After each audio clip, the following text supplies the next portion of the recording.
पुस्तक गूंज का कहानी शून्य का दूसरा भाग आप लोगों के समक्ष प्रस्तुत कर रहा हूँ।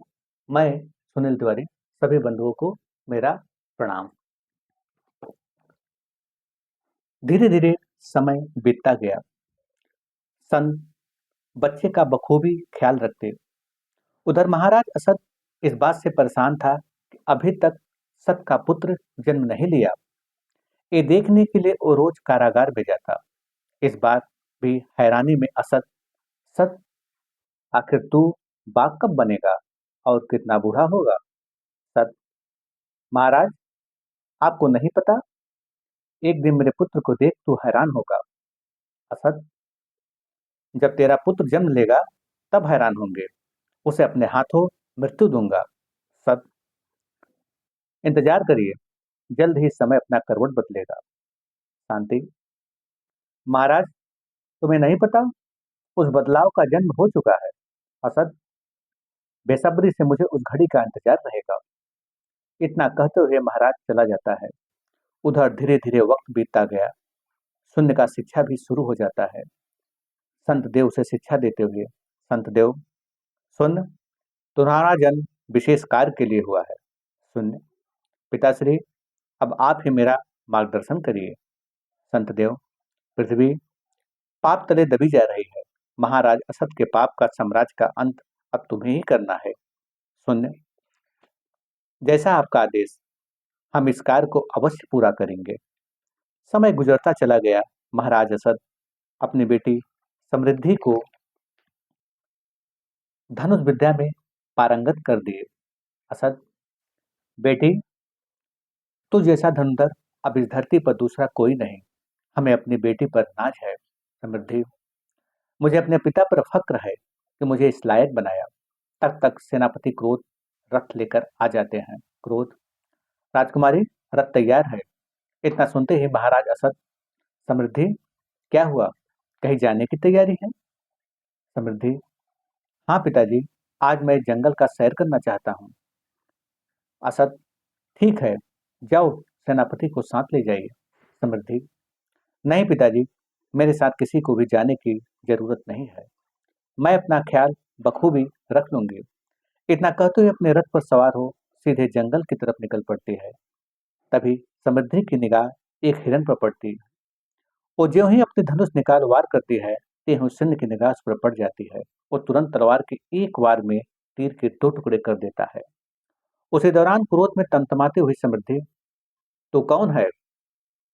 तेरी हिम्मत कैसे हुई राजकुमारी समृद्धि की अपमान करने की? शून्य: राजकुमारी, गौर से देखियो, मैंने एक जान बचाया है। समृद्धि: अब तुम्हारी जान का क्या होगा? बच सकता है तो बच।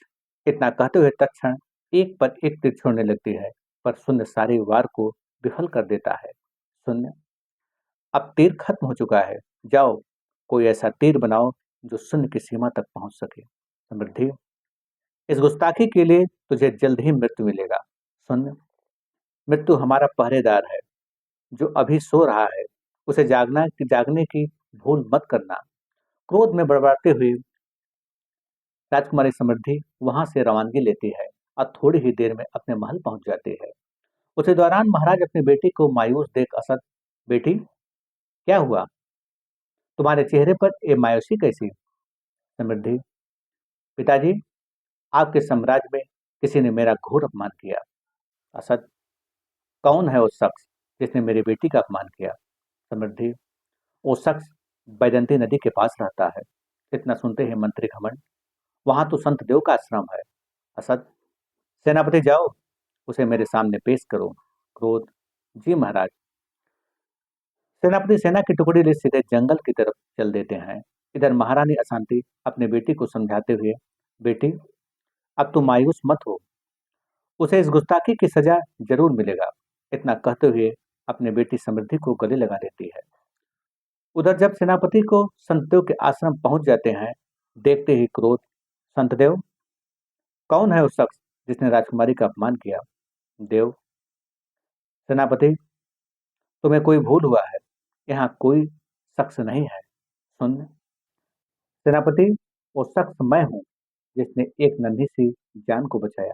क्रोध: सैनिकों, इसे बंदी बना लो। शून्य, इसकी कोई जरूरत नहीं है। वैसे भी मैं महाराज से मिलने के लिए बेताब हूँ। अंत शून्य को महाराज के सामने पेश किया जाता है। देखते ही महाराज असद, कौन है तू जिसने मृत्यु को आमंत्रण दिया? सुन महाराज, मैं शून्य हूँ जिस पर मृत्यु का प्रभाव कभी नहीं होता है। असद, तुझे अपने आप पर कुछ ज्यादा ही अहंकार है। सेनापति, ले जाओ इसे कारागार में डाल दो। अब इसका फैसला द्वंद्व युद्ध में होगा। जहां इसके पिता और माता बंदी बने थे, वहीं शून्य को भी कैद कर दिया जाता है। उस क्षण शांति की नजरें ज्यों उस पर पड़ती है, वो अपने पुत्र को पहचान जाती है। शांति, बेटा तू आ गया। 25 वर्षों से मैं तुम्हारा राह देख रहा हूँ। शून्य, माता, आप पहचानने में भूल कर रही हो। मैं संत देव का पुत्र हूँ। शांति, मेरी आंखें धोखा नहीं खा सकती। तेरे मस्तक पर शून्य का निशान देखते ही मैं समझ गई तू मेरा ही पुत्र है। अपने पुत्र को देख आनंद में ऐसे मग्न हो गई कि उसके स्तन से दूध टपकने लगे, मानो आकाश में एक साथ हजारों सूरज निकल आया हो। सत, तब इसमें तेरा कोई दोष नहीं। हालात ही ऐसे बन गए कि तुमसे बिछड़ना पड़ा। शांति, पुत्र, 25 वर्षों से उस क्षण का इंतजार है, कब मेरा लाल माँ कहते हुए भाग कर मेरे पास आएगा। आखिर कब उसके मस्तक को चूमते हुए अपने गले लगाऊंगी।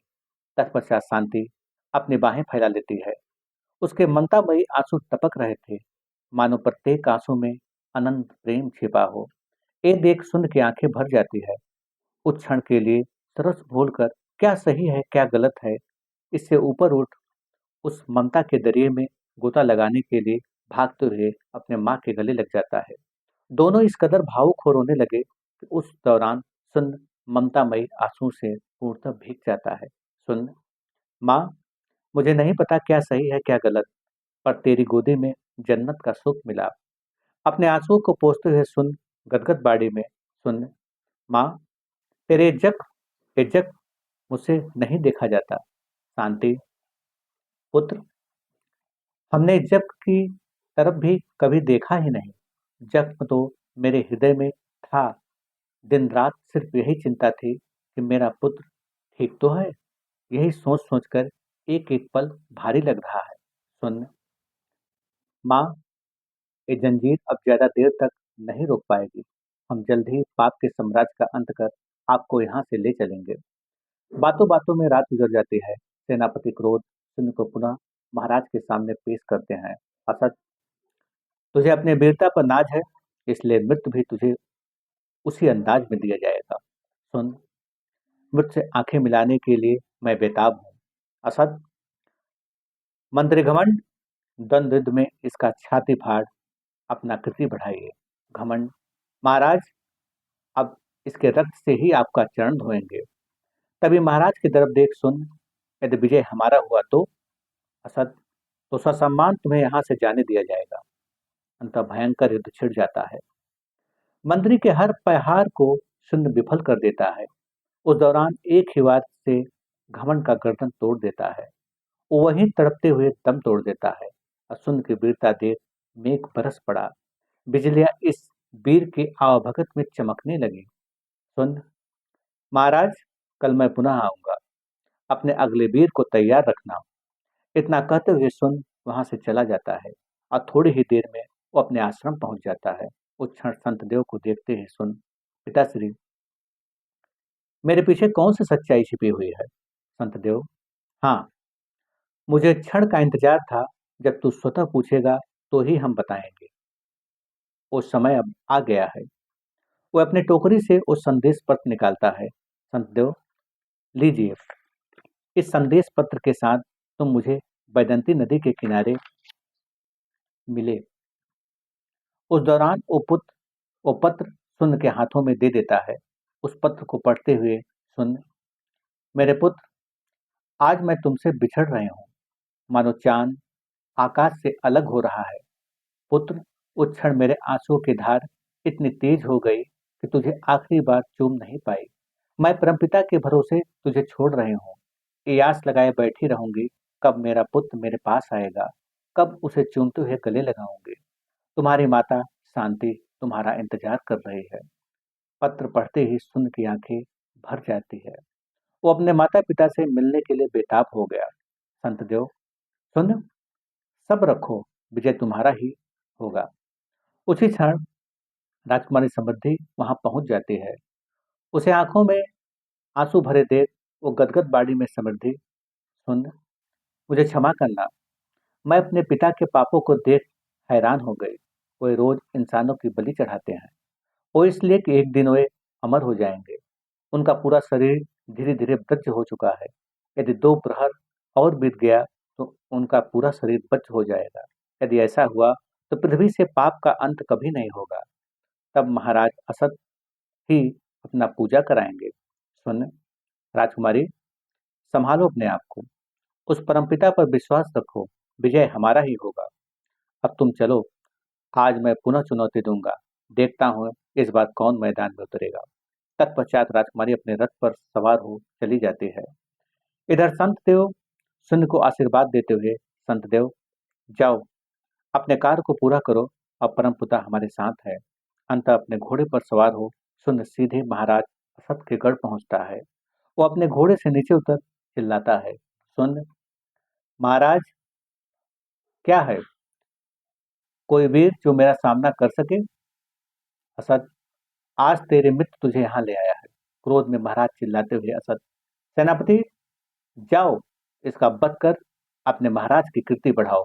क्रोध, अवश्य महाराज, आज ये क्रोध के प्रहार से नहीं बच पाएगा। आखिरकार दोनों में भयंकर युद्ध छिड़ जाता है। सेनापति के हर प्रहार को शून्य विफल कर गया। मौका मिलते ही गर्दन पर ऐसा प्रहार किया कि सेनापति क्रोध वहीं पृथ्वी पर गिर तड़पने लगता है और देखते ही देखते वहीं दम तोड़ देता है। ये देख महाराज दंग रह जाते हैं। तभी शून्य मुस्कुराते हुए, क्या हुआ महाराज? क्या कोई ऐसा वीर नहीं जो मेरा सामना कर सके? क्रोध में महाराज असद चिल्लाते हुए, असद, तो मेरे ही हाथों मारा जाएगा। तभी रानी अशांति महाराज को रोकते हुए, अशांति, रुक जाइए महाराज, अभी अमर होने में 2 पहर बाकी है। आपका पूरा शरीर वृज नहीं हुआ है। उसी दौरान महाराज असद रुक से गए। तभी ये देख सुन ललकारते हुए, सुन, क्या हुआ महाराज? मेरे सामने आने से भय लग रहा है?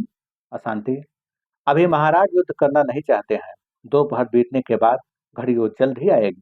सुन, जो एक बार पीठ दिखाता है सुन उससे दोबारा युद्ध नहीं करता। इतना सुनते ही महाराज असद अपने आप को नहीं रोक पाए, युद्ध के मैदान में कूद पड़े। असद, चला जा, अभी तुझे मृत्युलोक पहुंचाता हूँ। अंत दोनों में भयंकर युद्ध पुनः छिड़ जाता है। वीरता में महाराज भी, असद का भी कोई जवाब नहीं। इस तरह पड़ला तो भारी पड़ता तो कभी उस तरफ। तभी सुन राजकुमारी समृद्धि की तरफ देखते ही बात याद आ जाता है। वो तत्क्षण कमर के हिस्से पर वार करता है। वो क्षण पृथ्वी पर औंधे मुंह गिर जाता है। उसी दौरान उसका दोनों जंघा भी तोड़ देता है। तभी सुन चिल्लाते हुए, जिस पुत्र का तुम्हें बरसों से इंतजार था वो और कोई नहीं बल्कि मैं ही सत का पुत्र हूँ। उस क्षण कहराते हुए, महाराज असत, तो भी इतना याद रखना, मेरे मरने के बाद भी क्रोध, घमंड और असत्य का अंत इस पृथ्वी से कभी पूर्णतः नहीं हटेगा। आने वाली पीढ़ी को मैं ग्रसित करता रहूंगा। सुन, तुम्हें नहीं पता, यह ब्रह्मांड उसी शून्य में स्थित है। तेरा अंत करने के लिए बार बार शून्य का जन्म होता रहेगा। अंततः महाराज असत का मृत्यु हो जाता है। ये देख महारानी अशांति उसी क्षण, अशांति, असत बिना अशांति का कोई वजूद नहीं, इतना कहते हुए अपने प्राण त्याग देती है। आखिरकार पाप के साम्राज्य का अंत हो जाता है। तभी सुन भागते हुए अपने माता पिता के पास पहुंचता है। सुन, चलिए माँ, अब उस पाप का अंत हो चुका है। उस क्षण सुन अपने माता के गले लग जाता है और थोड़ी ही देर में दरबार में पहुंच सभा को संबोधित करता है। सुन, आज से इस साम्राज्य का महाराज मेरे पिता सत्य हैं। इतना सुनते ही सारे सैनिकगण जय जयकार करने लगते हैं। उस क्षण संतदेव महाराज सत्य का राज्याभिषेक करते हैं। चारों तरफ पुनः शांति की लहर दौड़ पड़ती है। उस क्षण समृद्धि को भावुक देख सुन उसके पास पहुंच समझाते हुए, सुन राजकुमारी, क्या हुआ? इन आंखों में आंसू शोभा नहीं देता। समृद्धि, महाराज चाहे जैसे थे, पर थे मेरे पिता, आंसू बहना जायज है। सुन, तुम्हारा जन्म इसी अलौकिक कार्य के लिए हुआ था, वरना पाप का अंत न हो पाता। अब तुम्हें खुश होना चाहिए। समृद्धि, सुन, अब मेरा अपना इस संसार में कोई नहीं रहा। सुन, सुन तुम्हारा ही है और तुम्हारा ही रहेगा। इतना कहते हुए राजकुमारी को गले लगा सदा सदा के लिए एक हो जाता है।